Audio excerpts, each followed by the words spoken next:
Hey guys, welcome back to this channel. So on today's tutorial I'm going to show you how you can easily change your photo background with typography on EPIK.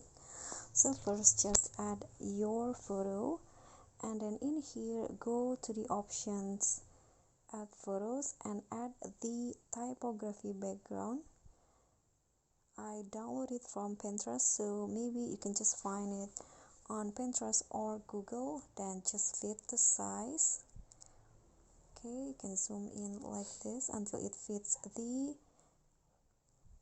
photo, and then go to blend, click on multiply, and then in here you can lower the opacity into maybe around 55.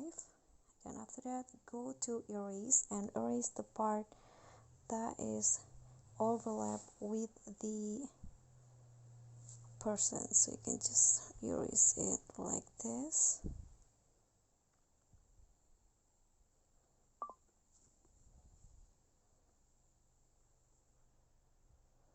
Until it's fully clear on the object.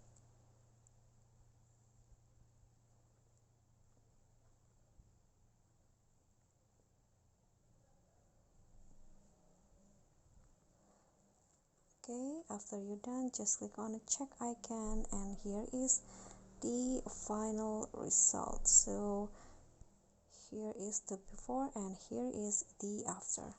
Okay guys, so that's all from me. Thank you so much for watching. Don't forget to click thanks, like this video, comment, and also subscribe.